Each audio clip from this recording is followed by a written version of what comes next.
नमस्कार. देशाच्या राष्ट्रीय पक्षापासून ते राज्याच्या राजकीय पक्षापर्यंत, जिल्ह्याच्या जिल्हा परिषद सदस्यापासून ते गावच्या ग्रामपंचायत सदस्यापर्यंत राजकारणाकडे पाहिलं की राजकारणातील नीतिमूल्यांचा ऱ्हास आणि लोकशाही पुढील आव्हाने आम्हाला डोळ्यांसमोर दिसायला लागतात.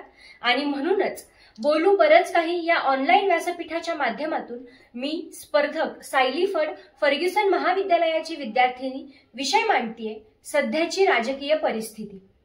मुळात राजकारण म्हणजे काय, तर लोकांच्या हिताचे आणि लोककल्याणाची धोरणे राबवण्याचे सगळ्यात मोठे प्रभावी माध्यम म्हणजे राजकारण.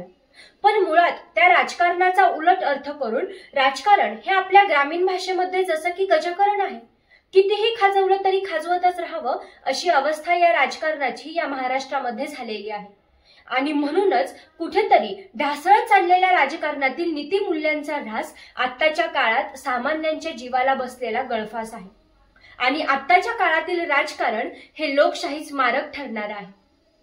एखादा नेता समाजामधून निवडून येतो, निवडून आल्यानंतर तो देशाच्या, राज्याच्या विधानसभा, लोकसभेमध्ये जातो.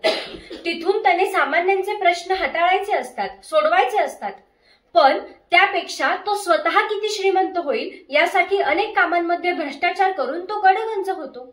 मुळात भौतिक सुखाच्या साधनेपोटी कुठेतरी नीतिमूल्यांचा आणि नैतिक मूल्यांचा ऱ्हास होतो. आणि हीच राजकारणातील सध्याची परिस्थिती आपल्या डोळ्यांसमोर दिसते. शेतकऱ्यांनी त्यांच्या शेतपिकाला योग्य हमीभाव मिळावा म्हणून आंदोलन करायचं, आणि एखाद्या नेत्यानं शेतकऱ्यांचं आंदोलन उभं राहिलं तर ते आंदोलन चिरडून टाकण्यासाठी नेत्यांच्या मुलांनी आंदोलनात शेतकऱ्यांवरती गाडी घालायची. कुणी एखाद्या मंत्र्यानं म्हणायचं की शेतकरी आत्महत्या कर्जापोटी होत नाही तर शेतकऱ्यांच्या आईच आरामामुळे होतात. तर एखाद्या नेत्यानं म्हणायचं की आम्ही स्वतःच्या पैशांवर निवडून आलेलो होतो, आम्हाला तुमची गरज नाही. या सगळ्या गोष्टींचा विचार केल्यानंतर एक प्रश्न पडतो, जी लोक निवडणुकीच्या वेळी प्रत्येक सामान्य माणसांच्या पाया पडतात आणि तेच लोक निवडून आल्यानंतर अशी कोणती त्यांच्या डोक्यामध्ये मस्ती चढते की जिथे शेतकरी सर्वसामान्यांचे प्रश्न नाहीत तर त्यांना उलट उत्तरे विचारायला हे सामोरे येतात. आणि त्याच वेळेस या देशाच्या, या समाजाच्या राजकारणातील नीतिमूल्यांचा ऱ्हास आम्हाला झालेला दिसतो. लोकशाहीमध्ये सर्वात महत्वाची गोष्ट असते ती बहुमत हे युती आघाड्या करून मिळत असेल, आणि पुन्हा ते युती आघाड्यावाले आपल्या सोबत ज्या पक्षाला बहुमत मिळालंय त्यांच्यासोबत नाही तर विरोधात असलेल्या पक्षाला सोबत घेऊन सरकार स्थापन करतात. मग त्यावेळी लोकांनी निवडून दिलेल्या पक्षाबद्दल लोकांना प्रश्न पडतो की आम्ही याच विचारांना मतदान केलं आहे का? मग कुठेतरी पहाटेचा शपथविधी, सुट्टी दिवशीचा शपथविधी किंवा वेगवेगळ्या माध्यमांतून पक्षांतर या सगळ्या गोष्टींचा विचार राजकारणातील नीतिमूल्यांचा ऱ्हास आम्हाला दर्शवतो. आणि हीच राजकारणातील सध्याची परिस्थिती आम्हाला डोळ्यांसमोर दिसू लागते. भारत स्वतंत्र झाल्यानंतर अनेक नेते होते जे वैयक्तिक पातळीवर टीका करणे सहसा टाळायचे. पण या घडीचा विचार केला तर वैयक्तिक टीका आहेच, पण कुटुंबापर्यंत देखील खालच्या पातळीपर्यंत टीका घेऊन जाणारे लोकप्रतिनिधी याच महाराष्ट्राने आणि याच देशाने पाहिलेले आहेत. भारताला याच गोष्टीसाठी स्वातंत्र्य मिळायला हवं होतं का? किंवा आमच्या स्वातंत्र्य सैन्यांनी याच गोष्टीसाठी प्रयत्न केला का?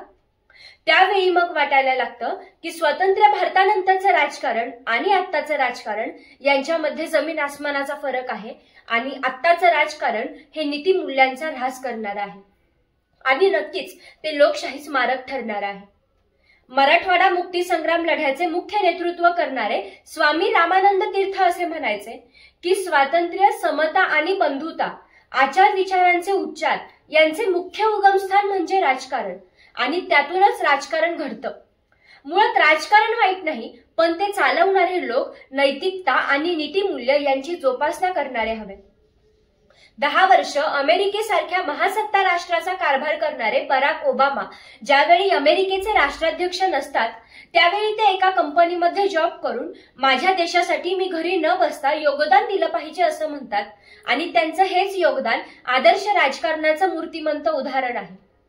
राजकारणी नेते जर नैतिकता सोडून वागायला लागले तर उद्या निवडून कोणाला द्यायचं हा प्रश्न या देशातल्या नागरिकांना पडणार आहे.